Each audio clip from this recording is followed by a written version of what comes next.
সংশোধন উদ্দেশ্য। নিজেদের আকীদা ঈমান আমলে যদি কোনো ত্রুটি থাকে তাহলে আহলে হাদিসরা চায় সেটাকে সংশোধন করে সঠিকটা গ্রহণ করতে, আর আহলে হাদিসরা এটাও চায় যেন আমাদের মাঝে কোনো ভাই বোন ভেজাল আকীদা আমল নিয়ে জাহান্নামে যেন চলে না যায়, সেজন্য তারও সংশোধনী চাই। এখন অনেকে মনে করে আহলে হাদিসরা হলো আমাদের শত্রু, কেন খালি এখানে ভুল ধরে, খালি ওখানে ভুল ধরে, এইরকম অনেকের মানসিকতা। সম্মানিত উপস্থিতি, আসলেই কি আহলে হাদিসরা একে অপরের শত্রু মাযহাবীদের সাথে?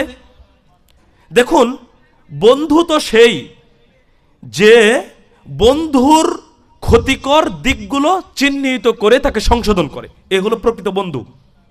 শত্রু তো সেই যে জানে যে তার বন্ধু ভুল পথে ধাবিত হচ্ছে, ক্ষতির মধ্যে পড়ে যাচ্ছে, এরপরেও বন্ধুকে সংশোধন দেয় না, এই হলো বড় শত্রু। তাহলে আমরাই হলাম প্রকৃত বন্ধু আপনাদের, যারা নিজেদের সংশোধন চাই, যারা আপনাদের সংশোধন চাই, কোনো শত্রুতা নেই। সম্মানিত উপস্থিতি, ছোট্ট একটি উদাহরণ, এই যে শীতকাল এসেছে, মহিলারা দেখবেন লেপ কম্বল ওই রোদে শুকাতে দেয় আর ধুলার উপরে পিটাই। কি খেয়াল করেছেন? লেপ কম্বলকে শীতকালে মানুষ কি করে? লাঠি দিয়ে পিটাই না? বলেন, এ আমাদের বাড়ির মহিলাদের কি লেপ কম্বলের সাথে শত্রুতা আছে? কথা বলতে হবে। শত্রুতা আছে? শত্রুতা নেই। তাহলে লেপ কম্বলকে পিটাচ্ছে কেন? আসলে লেপ কম্বলকে পিটানো উদ্দেশ্য নাকি ধুলা বের করা উদ্দেশ্য?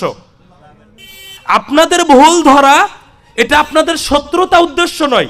আপনার যেখানে ভুল আছে সেই ভুলটা আমার জানা আছে বলেই আমি সংশোধনের চেষ্টা করছি। তাহলে আমি কি বন্ধু হলাম না শত্রু হলাম? ধুলার সাথে যেমন শত্রুতা লেপ কম্বলের সাথে নয়, আপনার ভুলের সাথে আমার শত্রুতা আপনার সাথে নয়। আপনার আকীদায় ত্রুটি আছে, আপনি ওই ত্রুটিপূর্ণ আকীদা নিয়ে জাহান্নামে চলে যাচ্ছেন, আমার বুঝ আছে, এই কারণে আমি আপনাকে বোঝানোর চেষ্টা করছি, সংশোধন দেওয়ার চেষ্টা করছি। আমি তো আপনার বন্ধু হওয়ার কথা, আমি শত্রু হলাম কখন? অথচ আপনি আমাকে শত্রু মনে করছেন, এটা ঠিক নয়। তাহলে আহলে হাদিসরা চাই নিজেদেরকে সংশোধন করতে, আহলে হাদিসরা চাই আশেপাশে যারা আছে তাদেরকে সংশোধন করতে। এখন কিছু মানুষের প্রশ্ন থাকে, হুজুর পড়াশোনা কি খালি আপনারাই করেছেন, সঠিকটা শুধু আপনারাই মানেন, ওরা কি আর পড়াশোনা করেনি না ওরা সঠিকটা জানেই না? এইবার আপনাদেরকে আরেকটা উদাহরণ দিই। মাস্টার্স পর্যন্ত, 1 থেকে মাস্টার্স পর্যন্ত জেনারেলের সাবজেক্টগুলো যা পড়ানো হয়, এই সব সাবজেক্টগুলো একই না আলাদা আলাদা? সবার সিলেবাস কি একই না? কথাটা বুঝবেন আগে, আলাদা বলবেন না আগেই। 1 থেকে মাস্টার্স পর্যন্ত সরকার যে সিলেবাস দিয়েছেন, এই সিলেবাস কি 2 রকম না একই রকম? একই রকম। আপনি এবার চিন্তা করেন, একটা ছেলে একটা সাবজেক্টে পড়ে মাস্টার্স পাস করলো, সে তার বাবা মাকে বৃদ্ধাশ্রমে রেখে আসলো, বই তো ও পড়েছে নাকি? কি পড়েনি বই? আরেকটা ছেলেও ওই একই বই পড়ে মাস্টার্স পাস করে বাবা মাকে কাছে নিয়ে দেখাশোনা করছে, দুইজনই তো একই বই পড়লো, তো দুইজনের আচরণ 2 রকম হলো কেন? আমার কথা মনে হয় বুঝেননি। কোরআন হাদিস ওরাও পড়েছে, আমরাও পড়েছি, ওরা সঠিকটা নেয়নি আর আমরা সঠিকটা নিয়েছি যাচাই বাছাই করে, এটাই পার্থক্য, এটাই পার্থক্য। আলিয়া মাদ্রাসার সিলেবাসে কি আছে? আলিয়া মাদ্রাসায় যে পড়াশোনা হয়, একই ক্লাসে পড়ে একজন বন্ধু যে বিষয়টাকে বিদআত বলে, ওই সিলেবাস পড়েই আরেকজন ওইটাকেই সুন্নাহ হিসেবে চালিয়ে দিচ্ছে। আপনি কি করবেন এখন? সিলেবাস তো দুইজনে পড়লো। কথা হচ্ছে মানার বিষয়। একজন একই সাবজেক্টে মাস্টার্স পাস করেও বিড়ি সিগারেট হওয়ার আমেশা টেনে যাচ্ছে, আর আরেকজন একই সাবজেক্টে মাস্টার্স পাস করেছে অথচ সে বিড়ি সিগারেট আরে দাঁড়েও যায় না। পার্থক্য তো এখানেই। তাহলে জানা শোনার পার্থক্য নয়, এটার পাশাপাশি পার্থক্য আছে মানার আগ্রহের উপরে।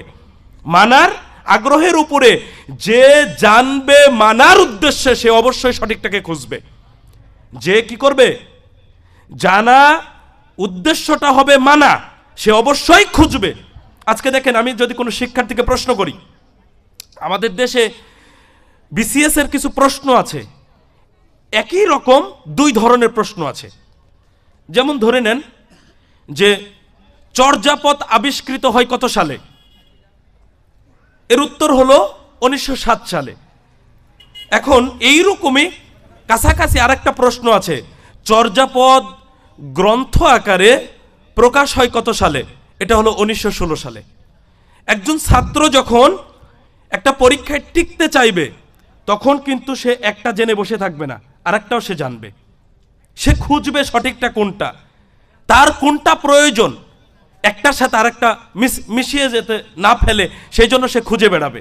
তো যে পড়াশোনা করে সে তো নিজের ভালো এবং মন্দ দিকটা দেখবে মানতে চাইলে, কিন্তু যে মানতে চায় না, সিলেবাসের মধ্যে জ্ঞান সীমাবদ্ধ করে রেখেছে, পড়বার সার্টিফিকেট নিব, তার কাছে ভালো কি আর মন্দ কি? তার কাছে ভালো মন্দের কোনো বাছ বিচার নেই। সুতরাং পড়াশোনা যেমন আমরাও করেছি, পড়াশোনা ওই ভাইয়েরাও করেছেন যারা বিদআত করছে বা শিরকের সাথে লিপ্ত হচ্ছে, কোনো না কোনো কারণে তারা ওই কাজে লিপ্ত হচ্ছে।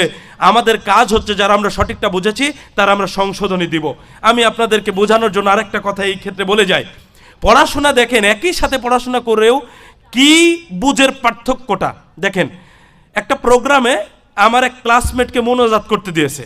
আমাদেরকে স্যারেরা কখনো দলবদ্ধ মোনাজাত করতে ডাকেন না, তার কারণ হলো স্যারেরা জানেন ছাত্রদের মধ্যে কে সালাফি আকিদার। আমাকে তো কখনো আশেপাশেই ডাকেন না। তো আমার ওই বন্ধুটা দলবদ্ধ মোনাজাত করে, ওকে দিয়েই করানো হয়। আমরা 3-4টা বন্ধু একসাথে বসে আছি, যেহেতু আমরা মোনাজাত করবো না, আমরা একটু সাইডে বসে আছি।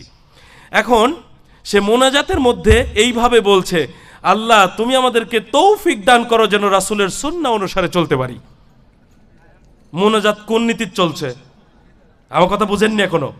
ও যে মোনাজাতটা করছে সেই মোনাজাতটা কোন নীতিতে চলছে? সুন্নাহর নীতিতে।